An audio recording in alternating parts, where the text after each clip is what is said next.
പ്രിയ സഹോദരന്മാരെ, സഹോദരികളെ, സത്യവിശ്വാസികളെ, അല്ലാഹു സുബ്ഹാനഹു വ തആലയെ ഭയപ്പെട്ടും അവൻ്റെ വിധിവിലക്കുകൾ മാനിച്ചും ജീവിക്കുവാൻ ആദ്യമായി വസിയ്യത്ത് ചെയ്യുകയാണ്. അല്ലാഹുവിൻ്റെ മഹത്തായ അനുഗ്രഹത്താൽ പരിശുദ്ധ റമളാനിലെ ആദ്യത്തെ വെള്ളിയാഴ്ചയിലാണ് നാം ഇവിടെ ഒരുമിച്ച് കൂടിയിട്ടുള്ളത്. കഴിഞ്ഞ വർഷം നമ്മോടൊപ്പം റമളാനിൽ ജീവിച്ച പലരും അല്ലാഹുവിലേക്ക് യാത്രയായി. അടുത്ത വർഷം റമളാനിൽ നമ്മിൽ ആരെല്ലാം ജീവിച്ചിരിക്കും എന്നതിനെ സംബന്ധിച്ച് യാതൊരു ഉറപ്പും നമുക്കില്ല. ഈ വർഷം പരിശുദ്ധ റമളാനിൽ ജീവിക്കുവാൻ ഭാഗ്യം നൽകിയ അല്ലാഹുവിന് ശുക്ർ ചെയ്തുകൊണ്ടും റമളാനിലെ ദിനരാത്രങ്ങൾ ഫലവത്തായ രൂപത്തിൽ ഉപയോഗപ്പെടുത്താൻ പരിശ്രമിക്കണമെന്നും ആദ്യമായി ഉത്ബോധിപ്പിക്കുകയാണ്. ഈ പരിശുദ്ധ റമളാൻ എന്തുകൊണ്ടാണ് വ്യത്യസ്തമാകുന്നത്? റമളാൻ ഖുർആനിന്റെ മാസമാണ്. പരിശുദ്ധ റമളാനിനെ വ്യതിരിക്തമാക്കുന്ന ഘടകം ഖുർആനിന്റെ അവതരണം ഈ മാസത്തിൽ സംഭവിച്ചു എന്നുള്ളത് കൊണ്ടാണ്. അല്ലാഹുവിന്റെ കലാം ലൗഹുൽ മഹ്ഫൂദിലേക്ക് ആദ്യമായി ഒറ്റയടിക്കിറങ്ങി.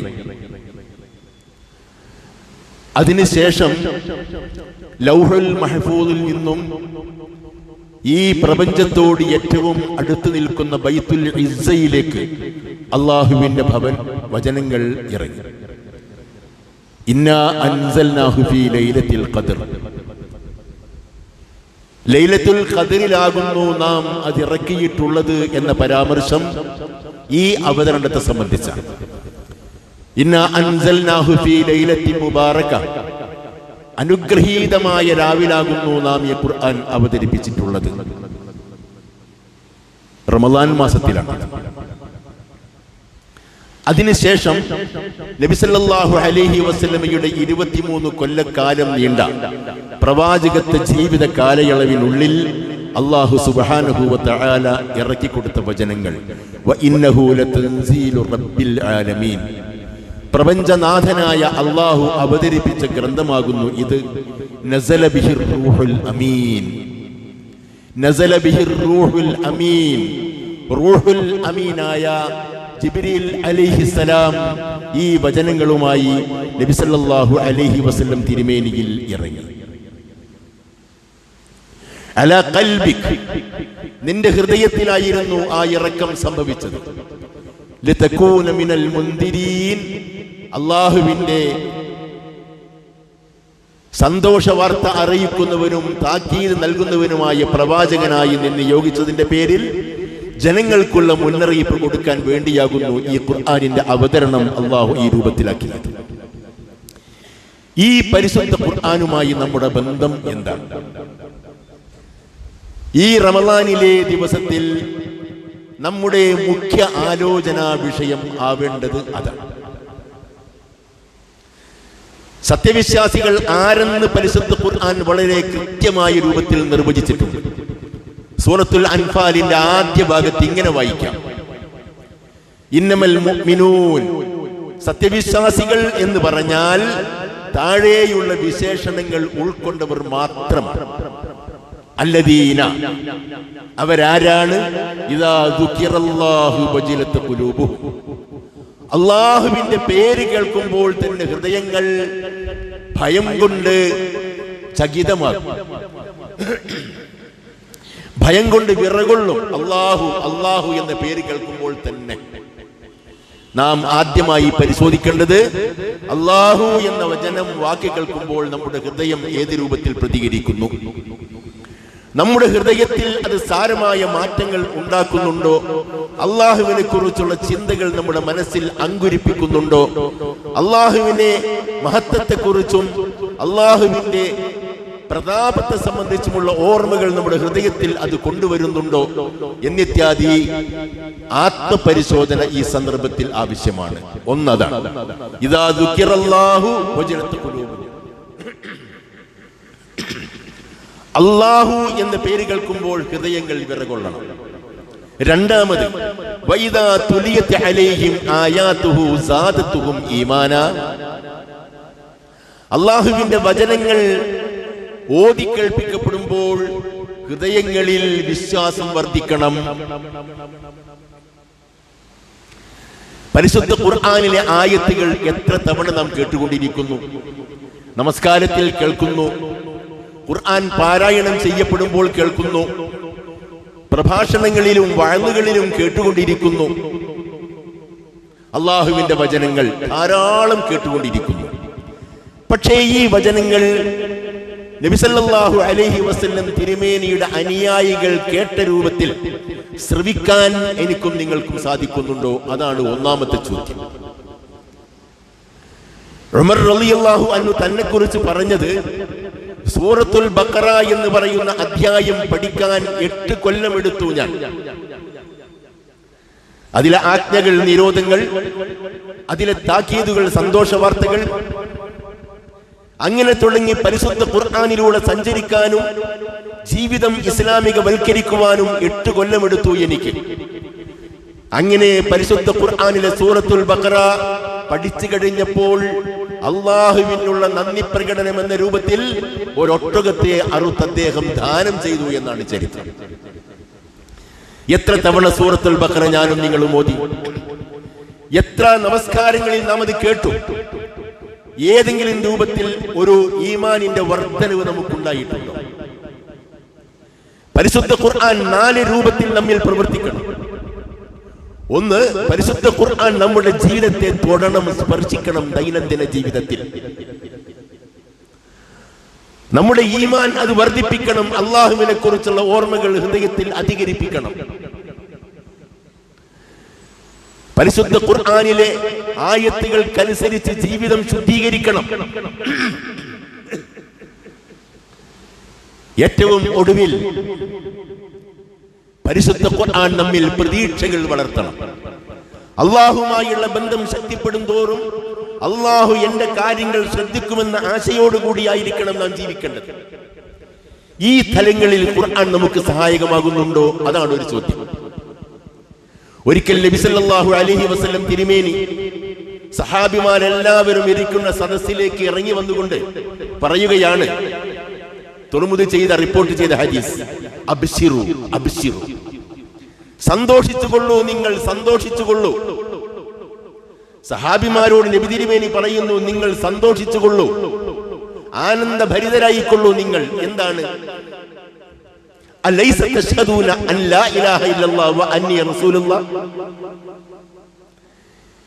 അല്ലാഹു ഏകനാണെന്നും അവനല്ലാതെ ആരാധ്യനില്ലെന്നും ഞാൻ എന്ന അള്ളാഹുവിന്റെ മുഹമ്മദാകുന്ന പ്രവാചകൻ നിങ്ങളുടെ മുമ്പിലുണ്ടെന്നും നിങ്ങൾ സാക്ഷ്യം വഹിക്കുന്നില്ലേ? സഹാബിമാർ പറഞ്ഞു, സാക്ഷ്യം വഹിക്കുന്നുണ്ട് റസൂലേ, ഞങ്ങൾ അങ്ങയെ കണ്ടുകൊണ്ടിരിക്കുന്നു. തിരുമേനി പറയുന്നു, ഫഇന്ന ഹാദൽ ഖുർആൻ, എങ്കിൽ നിങ്ങൾ ഇപ്പോൾ ഓതിക്കൊണ്ടിരിക്കുന്ന ഈ ഖുർആൻ ഉണ്ടല്ലോ, സബബുൻ തർഫുഹു ബിയദില്ലാഹ് വ തർഫുഹു ബിയദീകും ഫതമസ്സകൂ ബിഹി. ഈ പരിശുദ്ധ ഖുർആൻ ഒരു കയറാണ്. ഈ പരിശുദ്ധ ഖുർആൻ അള്ളാഹു ഭൂമിയിലേക്ക് ഇട്ടു തന്ന ഒരു കയറാണ്. അതിന്റെ ഒരറ്റത്ത് അള്ളാഹുവാകുന്നു, രണ്ടാമത്തെ അറ്റത്ത് നിങ്ങൾ അത് വളരെ ഭദ്രമായ രൂപത്തിൽ, ഒഴിഞ്ഞു പോകാത്ത രൂപത്തിൽ മുറുകെ പിടിക്കണം. അത് മുറുകെ പിടിച്ചാൽ നിങ്ങൾക്കൊരിക്കലും പരാജയം സംഭവിക്കില്ല. ഇതാണ് പരിശുദ്ധ ഖുർആനുമായി ജീവിക്കണം. ഇന്ന് വാസ്തവത്തിൽ നമ്മുടെ കഥയെന്താണ്? നമ്മുടെ യുവജനങ്ങളുടെയും യുവാക്കളുടെയും യുവതികളുടെയും വിദ്യാർത്ഥികളുടെയും കഥയെന്താണ്?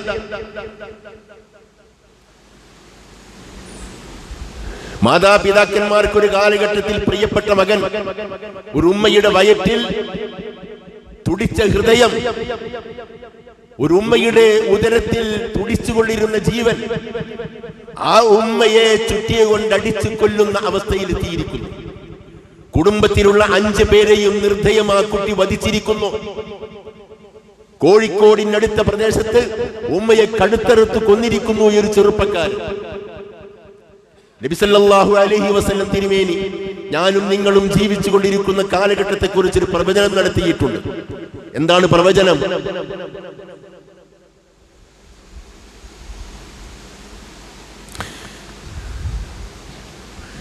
യദ്റുസുൽ ഇസ്ലാം കമാ യദ്റുസു വശമുസ് സൗബി. വസ്ത്രങ്ങളുടെ നിറം മങ്ങുന്നത് പോലെ ഇസ്ലാമിന്റെയും നിറം മങ്ങുന്ന ഒരു കാലഘട്ടം വരും. വലാ യുദറാ മാ സലാത്തുൻ വലാ സിയാമുൻ വലാ നുസുകുൻ വലാ സദഖ വയുസ്റാ ഫീ കിതാബില്ലാഹി ഫീ ലൈലത്തിൻ വാഹിദ വലാ യബ്ഖാ മിൻഹാ ആയ വതബ്ഖാ തവായിഫു മിനൻ നാസ്. ആ കാലഘട്ടത്തിന്റെ പ്രത്യേകത എന്താണെന്നറിയാം? എന്താണ് നമസ്കാരം, എന്താണ് നോമ്പ്, എന്താണ് ആരാധനാ കർമ്മങ്ങൾ, എന്താണ് സക്കാത്ത്, എന്താണ് സദഖ എന്നറിയാത്ത ഒരു വിഭാഗം ആ കാലഘട്ടത്തിൽ ജീവിക്കും. ഇന്ന് ഈ കാലഘട്ടത്തിൽ ജീവിക്കുന്ന മുസ്ലിം സമുദായത്തിലെ അംഗങ്ങളെ പോലെ ഒരൊറ്റ രാത്രിയിൽ പരിശുദ്ധ ഖുർആനിലെ എല്ലാ സൂക്തങ്ങളും മാഞ്ഞു പോകും. വലാ തബ്ഖാ മിൻഹാ ആയ, ഒരു സൂക്തം പോലും ഭൂമിയിൽ അവശേഷിക്കാത്ത രൂപത്തിൽ പരിശുദ്ധ ഖുർആൻ എല്ലാ ഹൃദയത്തിൽ നിന്നും തിരോഭവിക്കും, എല്ലാ ഗ്രന്ഥത്തിൽ നിന്നും കാണാതാകും. അങ്ങനെ ഖുർആനിന്റെ ഒരു സൂക്തം പോലും ഈ ലോകത്ത് അവശേഷിക്കാത്ത ഒരവസ്ഥ വരും. കുറെ ആളുകളെന്ന് ബാക്കിയാകും. ശിയൂഖുൻ വഅജൂസ്, കുറെ വൃദ്ധന്മാരും വൃദ്ധകളും യഖൂലൂൻ ലാ ഇലാഹ ഇല്ലല്ലാഹ്, അവരെങ്ങനെ അർത്ഥമറിയാതെ കണ്ട് ലാ ഇലാഹ ഇല്ലല്ലാഹ് എന്ന് പറഞ്ഞുകൊണ്ടിരിക്കും. അവരോട് ചോദിക്കും എന്താണ് ലാ ഇലാഹ ഇല്ലല്ലാഹ് എന്ന് പറഞ്ഞാൽ അവർ പറയും അദ്റക്നാ ആബാഅനാ അലാ ഖൗലി ലാ ഇലാഹ ഇല്ലല്ലാഹ് വനഹ്നു നഖൂലുഹാ, ഞങ്ങളുടെ ബാപ്പയും ഉപ്പാപ്പയും ഉമ്മാമയും ഒക്കെ ലാ ഇലാഹ ഇല്ലല്ലാഹ് എന്നിങ്ങനെ പറഞ്ഞുകൊണ്ടിരിക്കുന്ന കാര്യം ഞങ്ങൾ കേട്ടിട്ടുണ്ടായിരുന്നു. അതനുസരിച്ച് ഞങ്ങളും ഇങ്ങനെ പറയുകയാണ്, അർത്ഥമറിഞ്ഞുകൂടാ. ഇങ്ങനെയുള്ള ഒരു കാലഘട്ടത്തിലാണ് ഞങ്ങളും ഞാനും ജീവിക്കുന്നത്. ഈ സന്ദർഭത്തിൽ നാം ചിന്തിക്കേണ്ടത് പരിശുദ്ധ ഖുർആനും നമ്മളുമായിട്ടുള്ള ബന്ധമാണ്. നാളെ ഖിയാമത്ത് നാളിൽ നബി സല്ലല്ലാഹു അലൈഹി വസല്ലം തിരുമേനി അല്ലാഹുവിന്റെ സന്നിധിയിൽ ഒരു സങ്കടഹരജിയുമായി വരുന്ന കാര്യം പരിശുദ്ധ ഖുർആൻ പറയുന്നുണ്ട്. വഖാലർ റസൂൽ യാ റബ്ബി ഇന്ന ഖൗമി ഇത്തഖദു ഹാദൽ ഖുർആന മഹ്ജൂറാ. അല്ലാഹുവിന്റെ ദൂതൻ അല്ലാഹുവിന്റെ സന്നിധിയിൽ നാളെ ഒരു സങ്കടഹരജി ബോധിപ്പിക്കും. എന്താണ് സങ്കടഹരജി? യാ റബ്ബി, എന്റെ രക്ഷിതാവേ, പടച്ചവനെ, ഇന്ന ഖൗമി, എന്റെ ഈ സമുദായം, മുസ്ലിം സമുദായം, ഇത്തഖദു ഹാദൽ ഖുർആന മഹ്ജൂറാ, ഈ പരിശുദ്ധ ഖുർആനിനെ അവഗണിച്ചു തള്ളി. അവർ പരിശുദ്ധ ഖുർആനിനെ അവർ അവഗണിച്ചു തള്ളി. ജീവിതത്തിന്റെ രാജപാതയിൽ നിന്നും ഖുർആൻ അവർ അടിച്ചിറക്കി. മരിച്ച വീട്ടിൽ ബർക്കത്തിന് വേണ്ടി ഓതുന്ന ഗ്രന്ഥമാക്കി അവർ മാറ്റിയ ഖുർആനിനെ മയ്യത്തിന്റെ തലക്കൽ വെച്ച് ഖുർആൻ ഇങ്ങനെ ഈണത്തിൽ പാരായണം ചെയ്യപ്പെടുന്ന അവസ്ഥയിലേക്ക് എത്തിച്ചു. ഒരു വീട്ടിൽ ഒരാൾ മരിച്ചു കഴിഞ്ഞാൽ 3-നും 7-നും 14-നും 40-നും മതപുരോഹിതന്മാരും പണ്ഡിതന്മാരും വന്ന് ഖുർആൻ ഇങ്ങനെ ഓതി ദ്വാരക്കുന്ന അവസ്ഥയിലേക്ക്, അതിന് പ്രതിഫലം വാങ്ങി കീശയിലാക്കുന്ന അവസ്ഥയിലേക്ക് സമുദായം അതപ്പതിച്ച് പടച്ചവനെ. ഖുർആനിലെ ആജ്ഞകൾ അവർ നടപ്പിലാക്കിയില്ല. ഖുർആനിലെ ഹറാമുകളും നിരോധങ്ങളും അവർ വാസ്തവത്തിൽ ജീവിതത്തിൽ ആചരിച്ചു. സാമ്പത്തിക, സാമൂഹ്യ, രാഷ്ട്രീയ, സാംസ്കാരിക, ദാമ്പത്യ, കുടുംബപരമായ എല്ലാ രംഗത്തിൽ നിന്നും ഈ പരിശുദ്ധ ഖുർആനിനെ അവർ അവഗണിച്ച് തള്ളി പടിക്ക് പുറത്താക്കി. ഈ രൂപത്തിൽ അവഗണിച്ചു എന്റെ സമുദായം എന്ന് നബി സല്ലല്ലാഹു അലൈഹി വസല്ലം തിരുമേനി അല്ലാഹുവിന്റെ സന്നിധിയിൽ നാളെ തീർച്ചയായും പരാതി ബോധിപ്പിക്കുമെന്ന് ഖുർആനാണ് പറയുന്നത്. നാം ചിന്തിക്കണം, എവിടെയാണ് നാം ഖുർആനുമായുള്ള നമ്മുടെ ബന്ധം എന്താണ്? നമുക്ക് ഖുർആൻ പാരായണം ചെയ്യേണ്ടതുണ്ട്. ഇപ്പോൾ നിങ്ങൾ ചോദിക്കും, ഖുർആൻ അർത്ഥമറിയാതെ കണ്ട് പാരായണം ചെയ്താൽ പ്രതിഫലം ലഭിക്കുമോ?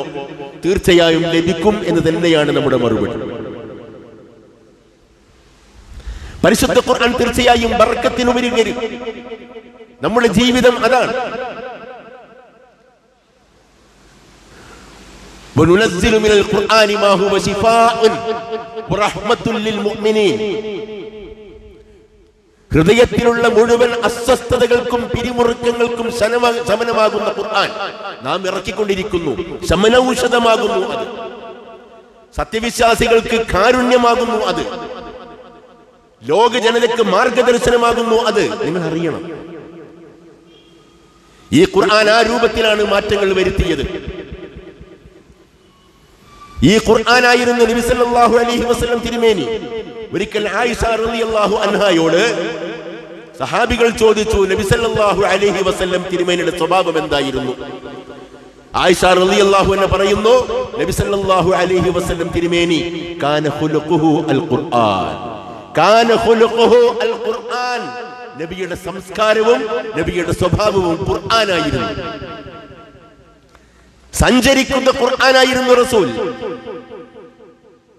ഖുർആനിന്റെ ഭാഷ്യമായിരുന്നു റസൂൽ.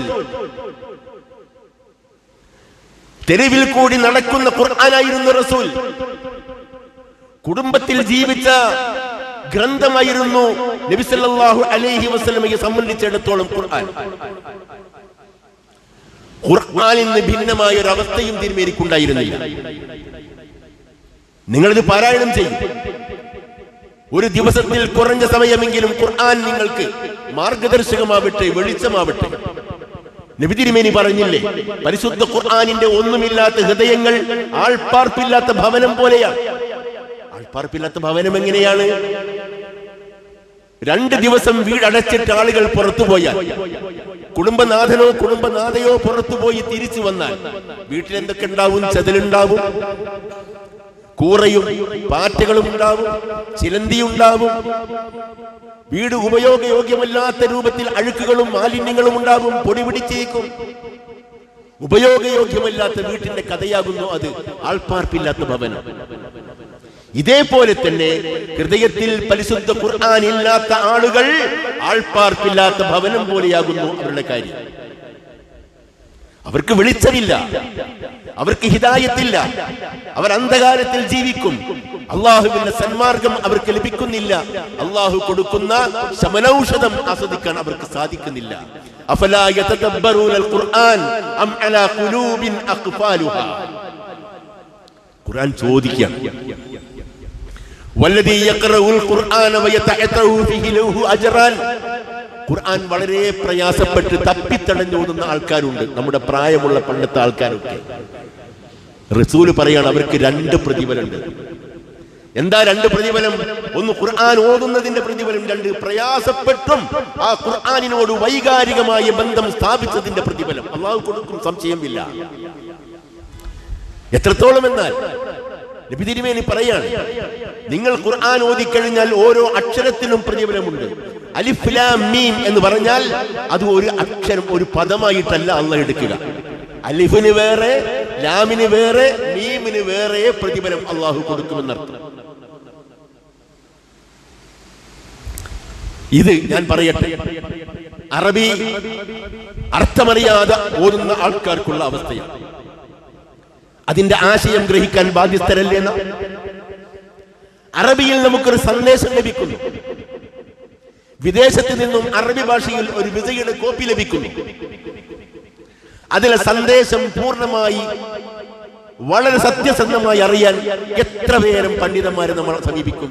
അറബി മുൻഷിമാരെ, പണ്ഡിറ്റുമാരെ, പ്രൊഫസർമാരെ, പള്ളിയിലുള്ള മുസ്ലിയാമാരെ, മൗലവിമാരെ എല്ലാവരെയും സമീപിക്കും അതിന്റെ ഉള്ളടക്കം ഒന്നറിയാം. ഒരു വിസയുടെ കോപ്പി, ഗൾഫിൽ നിന്നും കിട്ടിയ വിസയുടെ കോപ്പി. ഞാൻ ചോദിക്കട്ടെ പ്രിയപ്പെട്ട സഹോദരന്മാരെ, സഹോദരികളെ, എന്റെയും നിങ്ങളുടെയും ഇഹലോകത്തെയും പരലോകത്തെയും ജീവിതം ഏത് രൂപത്തിൽ നടത്തണം എന്ന് വ്യക്തമായ നിർദ്ദേശങ്ങളും സന്ദേശങ്ങളും അടങ്ങുന്ന ഖുർആൻ അല്ലാഹു സുബ്ഹാനഹു വ തആല നിങ്ങൾക്ക് നൽകിയ സന്ദേശമാണ്, നിർദ്ദേശമാണ്, വെളിച്ചമാണ്. അതിന്റെ ഉള്ളടക്കം അറിയാൻ ബാധ്യസ്ഥരല്ലേ നാം? വളരെ സന്തോഷകരമാണ് അവസ്ഥ. കഴിഞ്ഞ 15 വർഷങ്ങൾക്ക് മുമ്പില്ലാത്ത ഒരവസ്ഥ മുസ്ലിം സമൂഹത്തിൽ കക്ഷിഭേദമന്യേ, പാർട്ടി ഭേദമന്യേ ഇപ്പോൾ സംജാതമായിട്ടുണ്ട്. ഖുർആൻ പഠന കേന്ദ്രങ്ങൾ, ഖുർആൻ സ്റ്റഡി സെന്ററുകൾ ഓൺലൈനിൽ ഓഫ്ലൈനിൽ സുലഭമാണ്. ആയിരക്കണക്കായ നമ്മുടെ യുവാക്കളും യുവതികളും ആ സൗകര്യം ഉപയോഗപ്പെടുത്തുന്നു. ഒരു 15 കൊല്ലം മുമ്പ് നമുക്കാർക്കും സങ്കല്പിക്കാൻ കഴിയാത്ത ഒരു പുരോഗതിയാണ് ഈ വിഷയത്തിൽ ഉണ്ടായത്. അൽഹംദുലില്ലാഹ്, അത്രയും നാം അല്ലാഹുവിനെ സ്തുതിക്കുകയാണ്. ഈ ഖുർആനെ ഞാനും നിങ്ങളും കണ്ടെത്തിയില്ലെങ്കിൽ പണ്ട് ഇതിനേക്കാൾ വലിയ വലിയ ആളുകൾ നേരത്തെ കണ്ടെത്തിയിട്ടുണ്ട്. അവർ ഈ മതത്തിൽ പെട്ടവരല്ല. സത്യാന്വേഷണ യാത്രയിൽ അവർ ഖുർആനെ കണ്ടെത്തി. ജീവിത മോക്ഷം തിരഞ്ഞുള്ള സഞ്ചാരത്തിൽ അവർ പരിശുദ്ധ ഖുർആനിന്റെ വെളിച്ചത്തിൽ എത്തിപ്പെട്ടു. ഖുർആനിന്റെ പ്രകാശത്തിൽ അവർ അന്ധകാരത്തിലൂടെ ജീവിച്ചു. ഒരൊറ്റ ഉദാഹരണം, അമേരിക്കയിലെ കാൻസാസ് യൂണിവേഴ്സിറ്റിയിലെ പ്രൊഫസർ, ലോക പ്രശസ്തനായ ഗണിതശാസ്ത്രജ്ഞൻ ജാഫ്രി ലാങ് ഒരു പുസ്തകം എഴുതിയിട്ടുണ്ട്. Even angels ask a journey to Islam in America. മാലാഖമാർ പോലും പറയുന്നു, മാലാഖമാർ പോലും ചോദിക്കുന്നു, അമേരിക്കയിൽ ഇസ്ലാമിലേക്കുള്ളൊരു യാത്ര ഇതാകുന്നു ആ പുസ്തകത്തിന്റെ തലക്കെട്ട്. അദ്ദേഹം പറയുകയാണ്, I was reading the Quran, I found it reading me. ഞാൻ പരിശുദ്ധ ഖുർആൻ ഓതുകയായിരുന്നു, വായിക്കുകയായിരുന്നു. പക്ഷേ എനിക്ക് തോന്നി മുന്നോട്ട് പോയപ്പോൾ ഖുർആൻ എന്നെ വായിക്കുകയാണ്. എന്റെ ഹൃദയത്തിൽ മുട്ടിട്ട 100,000 ചോദ്യങ്ങൾക്കുള്ള മറുപടിയാണ് ഖുർആൻ. വർഷങ്ങളോളം ഞാൻ ചിന്തിച്ചു, എന്താണ് ജീവിതം, എന്താണ് മരണം, മരണാനന്തരം എന്താണ്, ഞാൻ എന്തായിത്തീരും, എന്റെ ആത്മാവിന് എന്ത് സംഭവിക്കും, ശരീരത്തിന് എന്ത് സംഭവിക്കും, എന്തിനു വേണ്ടിയാണ് ഞാൻ ഈ ലോകത്തേക്ക് വന്നതിന്റെ ദൗത്യം എന്താണ്, ജീവിത ലക്ഷ്യം എന്താണ് എന്നിത്യാദി 100,000 ചോദ്യങ്ങൾ എന്റെ മനസ്സിലൂടെ ഉടക്കി വലിച്ചപ്പോൾ, അവക്കുള്ള ഉത്തരങ്ങൾ തേടി എന്റെ മനസ്സലഞ്ഞപ്പോൾ, ഐ വാസ് റീഡിംഗ് ദ ഖുർആൻ, ഞാൻ ഖുർആൻ വായിക്കുകയായിരുന്നു. ബട്ട് ഐ ഫൗണ്ട്, പക്ഷേ എനിക്ക് മനസ്സിലായി, ഖുർആൻ വാസ് റീഡിംഗ് മീ, ഖുർആൻ എന്നെ വായിക്കുകയായിരുന്നു. എന്ന് പറഞ്ഞാൽ എന്റെ ചോദ്യങ്ങൾക്ക് ഖുർആൻ ഉത്തരം തരികയായിരുന്നു. അദ്ദേഹം പറയുകയാണ്, ഞാൻ ഈ പുസ്തകം എഴുതും എന്തിനു വേണ്ടി? എന്റെ ഭാവി തലമുറ, എന്റെ മക്കൾ ഇസ്ലാമിനെ കുറിച്ചറിയാൻ, ഖുർആനെ കുറിച്ചറിയാൻ. അവരും ചില ചോദ്യങ്ങളിൽ വഴിമുട്ടി നിൽക്കുമ്പോൾ ആ ചോദ്യങ്ങൾക്കുള്ള മറുപടി പരിശുദ്ധ ഖുർആനിൽ ഉണ്ട് എന്ന് വ്യക്തമായ രൂപത്തിൽ എന്റെ ഭാവി തലമുറ മനസ്സിലാക്കാൻ. അതാണ് ഈ ഗ്രന്ഥത്തിന്റെ ഉള്ളടക്കം. അദ്ദേഹം പറയുന്നു, പരിശുദ്ധ ഖുർആനിൽ എന്നെ കൂടുതൽ ആകർഷിച്ച കാര്യം നന്മ കൽപ്പിക്കാനും തിന്മ നിരോധിക്കാനും അള്ളാഹുവിന്റെ മാർഗത്തിൽ ത്യാഗ പരിശ്രമങ്ങൾ അർപ്പിക്കാനും പരിശുദ്ധ ഖുർആൻ നിങ്ങളോട് ആഹ്വാനം ചെയ്യുന്നു. അള്ളാഹുമായുള്ള ബന്ധമാണ് ഖുർആൻ, ജനങ്ങളുമായുള്ള ബന്ധമാണ് ഖുർആൻ. അള്ളാഹുവിനെ അവഗണിക്കുന്നില്ല, ജനങ്ങളെ ഒരിക്കലും തള്ളിപ്പറയുന്നില്ല. രണ്ടിനുമിടയിൽ സമഞ്ജസമായ സമ്മേളനം സാധിക്കാൻ പരിശുദ്ധ ഖുർആനിന് സാധിക്കുന്നു. ജീവിതം, പ്രപഞ്ചം, മനുഷ്യൻ ഇവയെ സംബന്ധിച്ച് വ്യക്തമായ ധാരണകളും വ്യക്തമായ കൺസെപ്റ്റും സൃഷ്ടിക്കുവാൻ പരിശുദ്ധ ഖുർആൻ എനിക്ക് സഹായകമായി. 1982 നവംബർ മാസത്തിൽ കാൻസാസ് യൂണിവേഴ്സിറ്റിയിൽ പ്രൊഫസറായ ഇദ്ദേഹം 18ാമത്തെ വയസ്സ് വരെ കത്തോലിക്കനായി ജീവിച്ച ഇദ്ദേഹം, ക്രിസ്ത്യൻ കുടുംബത്തിൽ ജീവിച്ച ഇദ്ദേഹം 982 ഒരു പള്ളിയിൽ കയറിക്കൊണ്ട് അശ്ഹദു അല്ലാ ഇലാഹ ഇല്ലല്ലാഹ് വ അശ്ഹദു അന്ന മുഹമ്മദുർ റസൂലുള്ളാഹി എന്ന് പ്രഖ്യാപിക്കുകയാണ്. ഇസ്ലാമിന്റെ വെളിച്ചം കണ്ടെത്തി. അദ്ദേഹം പറയുന്നു, പരിശുദ്ധ ഖുർആനിലെ ഒരു അധ്യായത്തിന് മുമ്പിൽ ഞാൻ ദീർഘനേരം കരഞ്ഞു. ഏതാണ് അധ്യായം?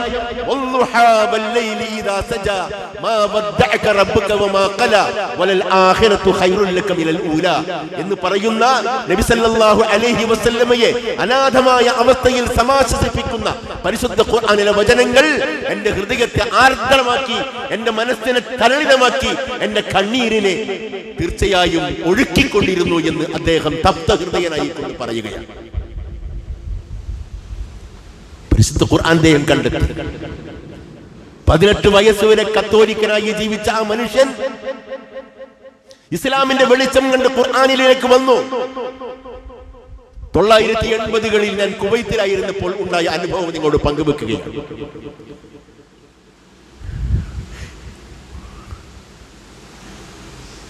ബ്രിട്ടനിലെ പോപ്പ് സംഗീതജ്ഞനായിരുന്ന കെയ്റ്റ് സ്റ്റീവൻസ്, നിങ്ങൾ കേട്ടുകാണും, ലോകപ്രശസ്തനായ പോപ്പ് ഗായകൻ. പോപ്പ് ഗായകത്തിന്റെ അവസാനത്തെ വാക്കാണ് പോപ്പ് ഗായകൻ. കെയ്റ്റ് സ്റ്റീവൻസ് എന്ന് പറഞ്ഞാൽ പിന്നെ അങ്ങോട്ട് അവസാനത്തിന് വാക്കില്ല. അദ്ദേഹത്തിന് ഒരു ഖുർആനിന്റെ പ്രതി അദ്ദേഹത്തിന്റെ സഹോദരൻ സമ്മാനിച്ചു. വലിയ കാര്യമായി കൊടുത്തതൊന്നുമല്ല. ഏതോ ഒരു സന്ദർഭത്തിൽ ആ ഖുർആനിലെ വചനങ്ങളിലൂടെ താൻ സഞ്ചരിച്ചപ്പോൾ തന്റെ ഹൃദയത്തിന്റെ വാതിലുകൾ തുറക്കപ്പെടുകയും അല്ലാഹുവിലേക്കുള്ള യാത്ര എനിക്ക് സാധ്യമായി തീരുകയും ചെയ്തു എന്ന് അദ്ദേഹം എന്നോട് തുറന്നു പറഞ്ഞിട്ടുണ്ട്. അദ്ദേഹം കുവൈറ്റ് സന്ദർശിച്ച് യൂസുഫ് ഇസ്ലാം എന്ന പേര് സ്വീകരിച്ചപ്പോൾ ഏതാണ്ട് 2 ആഴ്ചകൾ കുവൈത്തിൽ തങ്ങിയപ്പോൾ അദ്ദേഹത്തോടൊപ്പം സഞ്ചരിക്കാനും ജീവിക്കാനും താമസിക്കാനുമുള്ള ഭാഗ്യം എനിക്ക് ലഭിച്ചു. അപ്പോഴൊക്കെ അദ്ദേഹം, നിങ്ങൾ കേൾക്കണം, താൻ ജാഹിലിയ്യ കാലഘട്ടത്തിൽ എന്തെല്ലാം തെറ്റുകൾ ചെയ്തിട്ടുണ്ടോ അവയ്ക്കെല്ലാം പ്രായശ്ചിത്തമാകുന്ന രൂപത്തിൽ ഇസ്ലാമിന്റെ കാലഘട്ടത്തിൽ മുസ്ലിം സമൂഹത്തിന് ഇസ്ലാമിനും ഖുർആനിനും സേവനം ചെയ്യാൻ ഞാനിതാ പ്രതിജ്ഞാബദ്ധനാണ് എന്ന് പ്രഖ്യാപിച്ചു. ഏതുപോലെ ഉമർ റളിയല്ലാഹു അൻഹു പറഞ്ഞില്ലേ, മാ ജലസ്തു ലിൽ ജാഹിലിയ്യത്തി മജ്ലിസ ഇല്ലാ വജലസ്തു ലിൽ ഇസ്ലാമി മജ്ലിസ. ഇസ്ലാം സ്വീകരിച്ചു കഴിഞ്ഞപ്പോൾ ഉമർ റളിയല്ലാഹു അൻഹു പറഞ്ഞ വാക്കാണ്. ജാഹിലിയ്യ കാലഘട്ടത്തിൽ കുഫ്റിനും പാപങ്ങൾക്കും ജാഹിലിയത്തിനും വേണ്ടി ഞാൻ എത്രമാത്രം സദസ്സുകളിൽ ഞാൻ ഇരുന്നിട്ടുണ്ടോ, എത്രമാത്രം ഹൃദയങ്ങളെ വഴിപിഴപ്പിച്ചിട്ടുണ്ടോ, ഏതെല്ലാം മനുഷ്യരെ ഭീഷണിപ്പെടുത്തി തടഞ്ഞിട്ടുണ്ടോ, അവക്കെല്ലാം പ്രായശ്ചിത്തമായി കൊണ്ട് ഇസ്ലാമിൽ ഞാൻ ധാരാളം സദസ്സുകൾ സംഘടിപ്പിച്ചു, ധാരാളം സംസാരങ്ങൾ നടത്തി, ധാരാളം സംസർഗങ്ങൾ ഉണ്ടാക്കി, അതിന് പാപത്തിന് പരിഹാരം എന്ന രൂപത്തിൽ. ആ ഉമറിന്റെ വാക്കുകൾ ഉരുവിട്ടുകൊണ്ട് കെയ്റ്റ് സ്റ്റീവൻസ് അഥവാ യൂസുഫ് ഇസ്ലാം പറയുന്നു, ഞാൻ നടത്തിയിട്ടുള്ള പോപ്പ് സംഗീതത്തിന്റെ പാപത്തിന് പകരമായി ഞാനിതാ ഖുർആനിന് വേണ്ടി ജീവിക്കുന്നു.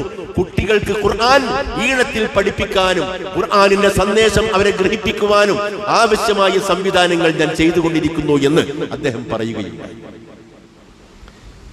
അമുസ്ലിങ്ങളായ ആളുകൾ പരിശുദ്ധ ഖുർആനിലേക്ക് വന്ന കഥയാണ് ഞാൻ ഈ പറഞ്ഞത്.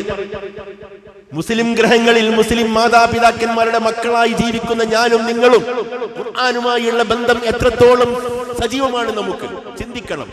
ഖുർആൻ ചോദിക്കുകയാണ്, അഫലാ യതദബ്ബറൂനൽ ഖുർആൻ, ഈ ഖുർആനെ കുറിച്ച് അവർ ചിന്തിക്കുന്നില്ലേ, ഖുർആനെ അപഗ്രഥിക്കുന്നില്ലേ, ഖുർആനിനെ മനനം ചെയ്യുന്നില്ലേ, ഖുർആനിന്റെ ആശയങ്ങൾ മനസ്സിലാക്കാൻ ശ്രമിക്കുന്നില്ലേ? അഫലാ യതദബ്ബറൂനൽ ഖുർആൻ അം അലാ ഖുലൂബിൻ അഖ്ഫാലുഹാ, അല്ലെങ്കിൽ ആ ഹൃദയങ്ങളിൽ പൂട്ട് വീണുപോയോ, ഒരിക്കലും തുറക്കാത്ത രൂപത്തിൽ മുദ്രവെക്കപ്പെട്ടു പോയോ ആ ഹൃദയങ്ങൾ? ചോദിക്കുകയാണ് അല്ലാഹു. ചോദ്യം എന്നോടും നിങ്ങളോടുമാണ്. ഈ ഖുർആനിന്റെ ആശയം അർത്ഥം മനസ്സിലാക്കുവാൻ ഞാനും നിങ്ങളും എന്താണ് ചെയ്തത്? സൂറത്തുൽ ഫാത്തിഹയുടെ കൃത്യമായ അർത്ഥം നമ്മുടെ കൂട്ടത്തിൽ അറിയുന്നവരുടെ പേരും പോകട്ടെ.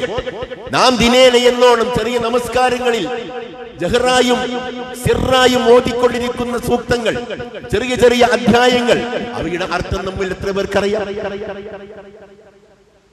നമ്മൾ യാസീൻ ഓതാറുണ്ട് പുണ്യത്തിന് വേണ്ടി, അർത്ഥം അറിയുമോ നമുക്ക്? ആയത്തുൽ കുർസി ഓതാറുണ്ട് ഞാനും നിങ്ങളും നമസ്കാരത്തിന് ശേഷം, അർത്ഥം അറിയുമോ നമുക്ക്? ചോദ്യമേയുള്ളൂ, മറുപടികളില്ല. മറുപടികൾ പറയാൻ എനിക്കും നിങ്ങൾക്കും സാധ്യമല്ല, നമ്മുടെ മക്കൾക്ക് സാധ്യമല്ല, നമ്മുടെ യുവതികൾക്കും യുവാക്കന്മാർക്കും സാധ്യമല്ല. അതാണ് ഖുർആൻ പറയുന്നത്, വലഖദ് യസ്സർനൽ ഖുർആന ലിദ്ദിക്ർ ഫഹൽ മിൻ മുദ്ദക്കിർ. ഈ ഖുർആൻ നിങ്ങൾക്ക് നല്ല രൂപത്തിൽ മനസ്സിലാക്കാൻ ലളിതമാക്കിയിരിക്കുന്നു അല്ലാഹു. ഈ ഉത്ബോധനം ചെവിക്കൊള്ളാൻ നിങ്ങൾ ആരെങ്കിലും തയ്യാറുണ്ടോ എന്നൊരു അധ്യായത്തിൽ ആവർത്തിച്ചാവർത്തിച്ച് അല്ലാഹു ചോദിക്കുന്നുണ്ട്. നിങ്ങൾ ശ്രദ്ധിക്കണം. നിങ്ങൾ കരുതും നമ്മൾ ഖുർആൻ ഓതുന്നുണ്ട്, കുട്ടികളൊക്കെ ഓതുന്നുണ്ട്, പെണ്ണുങ്ങളൊക്കെ ഓതുന്നുണ്ട്, പക്ഷെ അതല്ല ഖുർആനുമായുള്ള ജീവിതം. ഒരിക്കൽ നബി സല്ലല്ലാഹു അലൈഹി വസല്ലം തിരുമേനി ഒരു സന്ധ്യാനേരത്ത് ആകാശത്തിലേക്ക് കണ്ണയച്ചുകൊണ്ട് പറയാൻ, ഹാദാ അവാനു യുഖ്തലസു ഫീഹിൽ ഇൽമു, വിജ്ഞാനം കവർന്നെടുക്കപ്പെടുന്ന സന്ദർഭമാകുന്നു ഇത് എന്ന് ആകാശത്തിലേക്ക് കണ്ണയച്ചുകൊണ്ട് തിരുമേനി പറയാം. വിജ്ഞാനം കവർന്നെടുക്കപ്പെടുക. ഒരു സഹാബി നബിയോട് ചോദിക്കുന്നു, യാ റസൂലല്ലാഹ് കൈഫ യുഖ്തലസു മിന്നാ നഹ്നു നഖറഉഹു വനുഖരിഅന്നഹു ലിഔലാദിനാ വലിനിസാഇനാ. റസൂലേ, എങ്ങനെയാണ് വിജ്ഞാനം കവർന്നെടുക്കപ്പെടുക? നമ്മൾ ഖുർആൻ ഓതുന്നുണ്ടല്ലോ, നമ്മളെ കുട്ടികളെ കൊണ്ട് ഓദിക്കുന്നുണ്ടല്ലോ, നമ്മളെ സ്ത്രീകളെ കൊണ്ട് ഖുർആൻ ഓദിക്കുന്നുണ്ടല്ലോ, പിന്നെ എങ്ങനെയാണ് അത് കവർന്നെടുക്കപ്പെടുക? ലബീദുൽ അൻസാരിയാണ് ചോദ്യകർത്താവ്. അദ്ദേഹത്തെ വിളിച്ചുകൊണ്ട് തിരുമേനി പറഞ്ഞു, യാ ലബീദ് സക്കിലതക ഉമ്മക്, എന്ത് വിഡ്ഢിത്തമാണ് നീ ചോദിച്ചത്? കുന്തു അഅ്ദുക ഫി മുഖാഇൽ മദീന, മദീനയിലെ വിവരമുള്ള ആൾക്കാരുടെ കൂട്ടത്തിലാണ് ഞാൻ നിന്നെ ഇതേവരെ ഗണിച്ചത്. ഈ ചോദ്യം നീ ചോദിക്കാൻ പാടില്ലായിരുന്നു. അയ്ന തൗറാത്ത് വൽ ഇൻജീൽ വമാ തുഗ്നി അൻഹും. ഈ തൗറാത്തും ഇൻജീലും ജൂതന്മാരുടെയും ക്രിസ്ത്യാനികളുടെയും കൈകളിലില്ലേ? അത് അവർക്കൊരു പ്രയോജനം ചെയ്തോ? അതുപോലെ ഖുർആൻ നിങ്ങളുടെ കയ്യിലുണ്ട്, നിങ്ങൾക്കത് പ്രയോജനപ്പെട്ടോ? ചോദിക്കുകയാണ് റസൂൽ. മസലുൽ ലദീന ഹുമ്മിലു തൗറാത സുമ്മ ലം യഹ്മിലൂഹാ കമസലിൽ ഹിമാരി യഹ്മിലു അസ്ഫാറാ ബിഅസ മസലുൽ ഖൗമിൽ ലദീന കദ്ദബൂ ബിആയാതില്ലാ വല്ലാഹു ലാ യഹ്ദിൽ ഖൗമൽ ളാലിമീൻ. സൂറത്തുൽ ജുമുഅയിലെ ആയത്ത്. തൗറാത്ത് വഹിപ്പിക്കപ്പെടുകയും പിന്നെ ആ തൗറാത്തിന്റെ പൊരുളനുസരിച്ച് ജീവിക്കാതിരിക്കുകയും ചെയ്യുന്ന ആളുകൾ കമസലിൽ ഹിമാർ, കഴുതകളെ പോലെയാണ്. കഴുതകൾ യഹ്മിലു അസ്ഫാറ, ബാണ്ടക്കെട്ടുകൾ പേറുന്ന കഴുത. കൽഈസിഫിൽ ബൈദാഇ യഖ്തുലുഹൽ ലമാ വൽമാഉ ഫൗഖ ളുഹൂരിഹാ മഹ്മൂലു. മണലാരണ്യത്തിൽ ഇങ്ങനെ ഓടിക്കൊണ്ടിരിക്കുന്ന ഒട്ടകമുണ്ടല്ലോ, അത് ദാഹിച്ച് വലഞ്ഞുകൊണ്ടിരിക്കുകയാണ്. പക്ഷേ അതിന് കുടിക്കാനുള്ള വെള്ളം അതിന്റെ മുതുകിൽ തന്നെ സൂക്ഷിച്ചിട്ടുണ്ട് അല്ലാഹു. അതുപോലെ ഈ ലോകത്ത് അന്ധകാലത്തിൽ ജീവിച്ചു കൊണ്ടിരിക്കുന്ന മുസ്ലിം സമുദായത്തിന്റെ മാർഗദർശനത്തിന് വേണ്ടി പരിശുദ്ധ ഖുർആൻ അല്ലാഹു തന്നിട്ടുണ്ട്. അതിന്റെ മൂല്യം മനസ്സിലാക്കാത്ത സമുദായമാകുന്നു ഇവിടെ ജീവിക്കുന്നത്. കമസലിൽ ഹിമാർ, അല്ലാഹു പറയാണ്, കഴുതയെ പോലെയാണ് അവര്. ജൂതന്മാരുടെ പ്രത്യേക അള്ളാഹ്ക്ക് ഒരു പ്രത്യേക ദേഷ്യമുണ്ടോ? ഇല്ലല്ലോ. യഹ്മിലു അസ്ഫാറ, അതിന് പുറത്തു കുറെ ബാണ്ടക്കെട്ടുകൾ പേറുമത്. ആ ബാണ്ടക്കെട്ടിൽ വസ്ത്രമുണ്ട്, ഭക്ഷണമുണ്ട്, മുത്തുണ്ട്, സ്വർണമുണ്ട്, പഴമുണ്ട്, വൈഡൂര്യമുണ്ട്, വിലപ്പെട്ട പ്രഷ്യസ് സ്റ്റോൺസ് ഉണ്ട്, ഇല്ലേ? ഒരുപാട് സാധനങ്ങളുണ്ട്. പക്ഷെ അതിന്റെ മൂല്യമൊന്നും ഈ കഴുതക്കറിയില്ല. കഴുതയ്ക്ക് കേവലം ബാണ്ടക്കെട്ട് മാത്ര. ആ ബാണ്ടക്കെട്ടിലുള്ള അമൂല്യ രത്നങ്ങളെ കുറിച്ച് കഴുതക്കറിയില്ല. കമസലിൽ ഹിമാർ, കഴുതയെ പോലെയാകുന്നു അവർ. യഹ്മിലു അസ്ഫാറ, അത് ബാണ്ടക്കെട്ട് പേറുകയാണ്. പക്ഷേ ബാണ്ടക്കെട്ടിൽ എന്താണെന്ന് കഴുതക്കറിയില്ല എന്ന് പറഞ്ഞതുപോലെ ഈ പരിശുദ്ധ ഖുർആനുമായി ജീവിക്കുന്ന മുസ്ലിം സമുദായത്തിന് ഈ പരിശുദ്ധ ഖുർആനിന്റെ ഉള്ളടക്കം അറിഞ്ഞുകൂടാ. അവിടെയാണ് വിഷയം. ഖുർആൻ നമുക്ക് മാർഗദർശകമാകുന്നില്ല. റസൂല് പറഞ്ഞതുപോലെ ഖുർആൻ അഗണ്യകോടിയിൽ തള്ളീന. സാമ്പത്തിക രംഗത്ത് ഖുർആനില്ല, കുടുംബരംഗത്ത് ഖുർആനില്ല, വ്യക്തി സംസ്കരണ തലത്തിൽ ഖുർആനില്ല, രാഷ്ട്രീയമായ ഖുർആനില്ല. മനുഷ്യ ജീവിതവുമായി ബന്ധപ്പെട്ട രാജപാതയിൽ നിന്നും പരിശുദ്ധ ഖുർആനെ അടർത്തി മാറ്റി തള്ളിയിറക്കി, പള്ളിയിറക്കി പിണ്ടം വെച്ചു. പരിശുദ്ധ ഖുർആൻ ഇനി ആവശ്യമില്ല എന്ന രൂപത്തിൽ തലസ്ഥാനത്ത് എന്തെല്ലാം കൈയടക്കി. ഭൗതിക പ്രത്യയ ശാസ്ത്രങ്ങൾ, താഗൂത്തിന്റെ വിഴുപ്പ് ഭാണ്ഡങ്ങൾ, ഇവയെല്ലാം പേറിക്കൊണ്ട് ജീവിക്കേണ്ട അവസ്ഥയിലെത്തി മുസ്ലിം സമുദായം. നമ്മൾ ചിന്തിക്കണം, നമ്മൾ ഒരിക്കലും ഇങ്ങനെ ആവാൻ പാടില്ല. പരിശുദ്ധ ഖുർആനിന് വേണ്ടി ജീവിക്കേണ്ടവരാണെന്നാണ് അനസ് ബിൻ മാലിക് റളിയല്ലാഹു അൻഹു ഒരിക്കൽ പറയാണ്, റുബ്ബ താലിലിൽ ഖുർആൻ വൽ ഖുർആൻ യൽഅനുഹു. എത്രയെത്ര ഖുർആൻ പാരായണക്കാരാണ്, ഖുർആൻ അവർ ഓതിക്കൊണ്ടിരിക്കുമ്പോൾ ഖുർആൻ അവരെ ശപിക്കുകയാണ്. ഖുർആൻ അവരെ ശപിക്കുകയാണ്.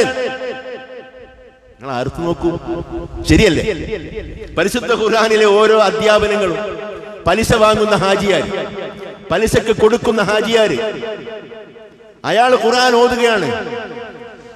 പലിശ വാങ്ങുന്ന, പലിശ ഉപയോഗിക്കുന്ന, പലിശ ഭുജിക്കുന്ന ആളുകളോട് അള്ളാഹുവും അവന്റെ പ്രവാചകനും യുദ്ധം ചെയ്തിരിക്കുന്നു എന്ന് ഖുർആൻ പറയുമ്പോൾ അതിന്റെ ആശയം ഗ്രഹിക്കാതെ കണ്ട് ഇയാൾ എങ്ങനെ ഖുർആൻ ഓതുക? ഖുർആൻ അയാൾ ശപിക്കില്ലേ?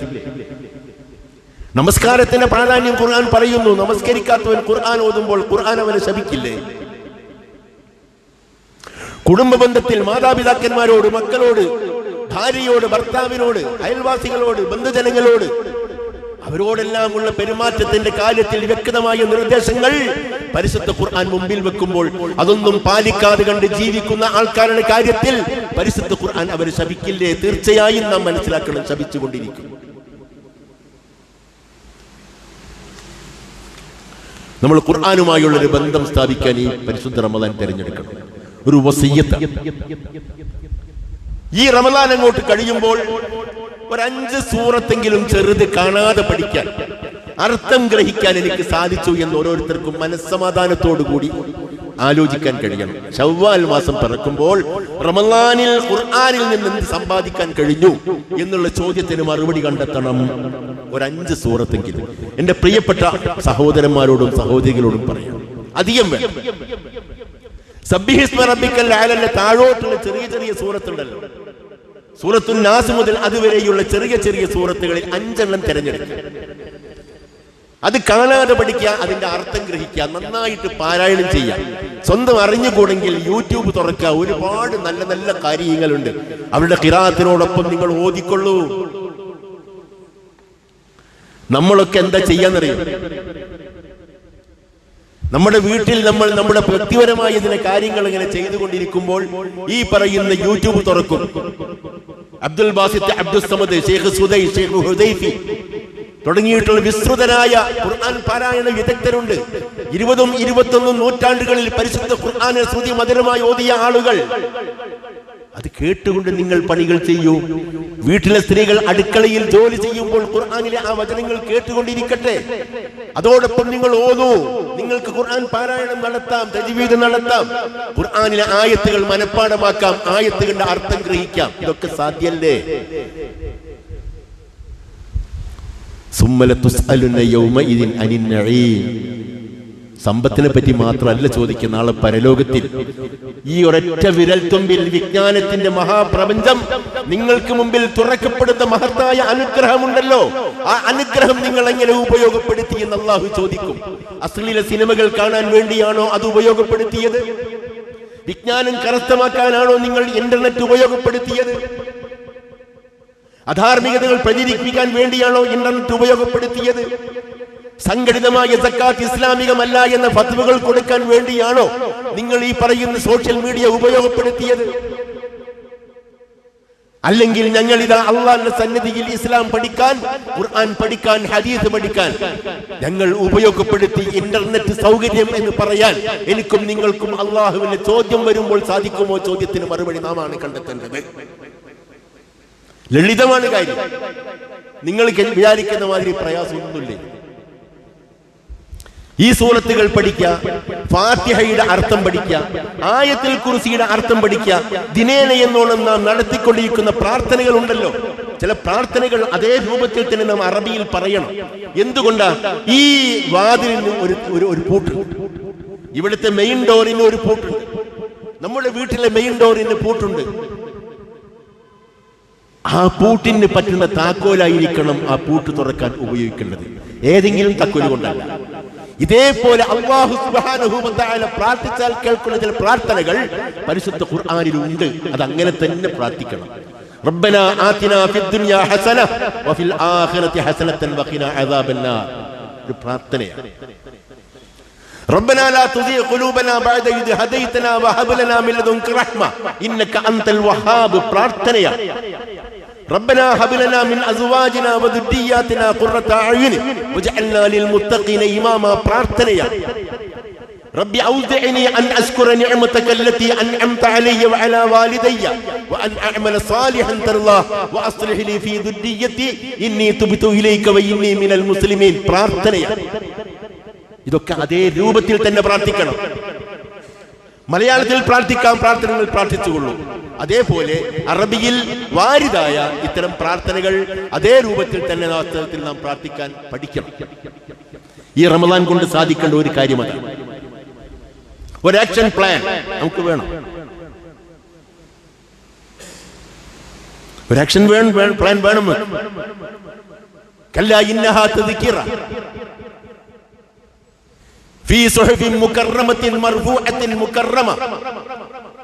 ബിഐദി സഫറത്തിൻ കിറാമിൻ ബററ. ഖുർആനിലെ പറഞ്ഞത് ഇത് ഉത്ബോധനമാണ്, പവിത്രമാണ്, അത്യുന്നതങ്ങളിൽ നിലകൊള്ളുന്നതാണ്, പരിശുദ്ധമാണ്. ആദരണീയായ മലക്കുകൾ, അള്ളാഹുവിന്റെ സന്ദേശവാഹകരായ മലക്കുകൾ വഹിച്ചുകൊള്ളുന്നത് ഖുർആനാണിത്. നിസ്സാര കാര്യമല്ല, അള്ളാഹിന്റെ കലാമാണ്, സന്ദേശമാണ്. അള്ളാഹു എന്നോടും നിങ്ങളോടും സംസാരിക്കുകയാണ്.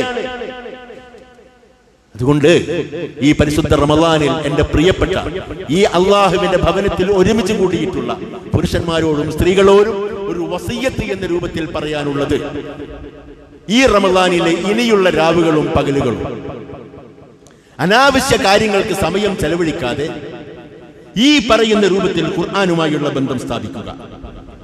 ഖുർആനിൽ വാരിതായ പ്രാർത്ഥനകൾ കാണാതെ പഠിക്കുക, ചൊല്ലുക.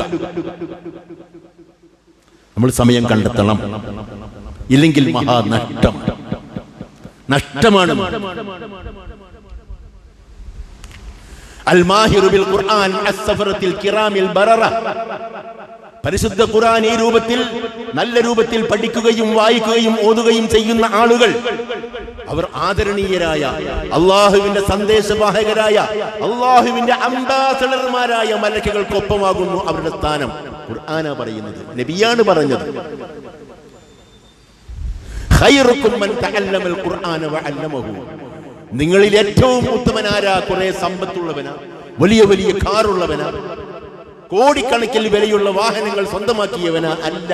ഖൈറുക്കും, നിങ്ങളിൽ ഏറ്റവും ഉത്തമൻ ആരാണ്? മൻ തഅല്ലമൽ ഖുർആൻ, ഖുർആൻ പഠിക്കുകയും വഅല്ലമഹു, അത് കുടുംബത്തിൽ പഠിപ്പിക്കുകയും ചെയ്തവനാ. അതെ, നമ്മൾ അതിന് തയ്യാറാവണം. അല്ലാഹു സുബ്ഹാനഹു വ തആല അനുഗ്രഹിക്കുമാറാവട്ടെ.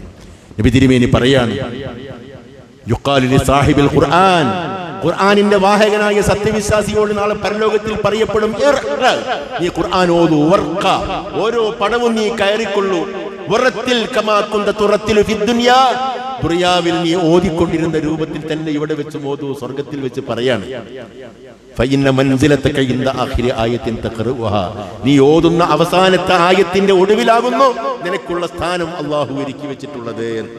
സാര കാര്യമാണോ? ഖുർആനുമായി ജീവിക്കുക, ഖുർആനുമായി ബന്ധം പുലർത്തുക, ഖുർആനിൽ ആസ്വദിക്കുക, ഖുർആനിനെ സംബന്ധിച്ച് ചിന്തിക്കുക, അതൊക്കെ വലിയ അനുഗ്രഹം. അതിനേക്കാൾ വലിയൊരു ഭാഗ്യം എനിക്കും നിങ്ങൾക്കും ലഭിക്കാനില്ല. അതുകൊണ്ട് നബി സല്ലല്ലാഹു അലൈഹി വസല്ലം ഒരിക്കൽ പറഞ്ഞു, അഹ്ലുൽ ഖുർആൻ. അഹ്ലുൽ ഖുർആൻ എന്ന് പറഞ്ഞാൽ ആരാ? അള്ളാന്റെ കുടുംബം. അള്ളാന്റെ കുടുംബം എന്ന് പറഞ്ഞാൽ ആരാ? സഹാബിമാർ ചോദിച്ചു, റസൂലേ, അള്ളാന്റെ കുടുംബം ആരാണ്? റസൂല് പറയാണ്, ഹും അഹ്ലുല്ലാഹി വ ഖാസത്തുഹു, ഖുർആനുമായി ജീവിക്കുന്ന ആളുകൾ അള്ളാഹുവിന്റെ പ്രത്യേകക്കാരാണ്, അള്ളാഹു അങ്ങേയറ്റം സ്നേഹിക്കുന്നവരാണ്. അള്ളാഹു സുബ്ഹാനഹു വ തആല ഈ പരിശുദ്ധ റമളാനിലെ ആദ്യത്തെ വെള്ളിയാഴ്ചയിൽ ഖുർആനുമായുള്ള ബന്ധത്തിൽ നാം നമ്മുടെ ജീവിതം പടുത്തുയർത്തുമെന്ന പ്രതിജ്ഞ അള്ളാഹുവുമായി എടുക്കാം. നമുക്ക് അള്ളാഹു തൗഫീഖ് നൽകുമാറാവട്ടെ. ആ വഴിയിൽ ചിന്തിക്കാൻ അള്ളാഹു നമുക്ക് എല്ലാവർക്കും തൗഫീഖ് നൽകുമാറാവട്ടെ. അഖൂലു ഖൗലി ഹാദാ വ അസ്തഗ്ഫിറുല്ലാഹ ലീ വലക്കും വലിൽ മുഅ്മിനീൻ ഫസ്തഗ്ഫിറൂഹു ഇന്നഹു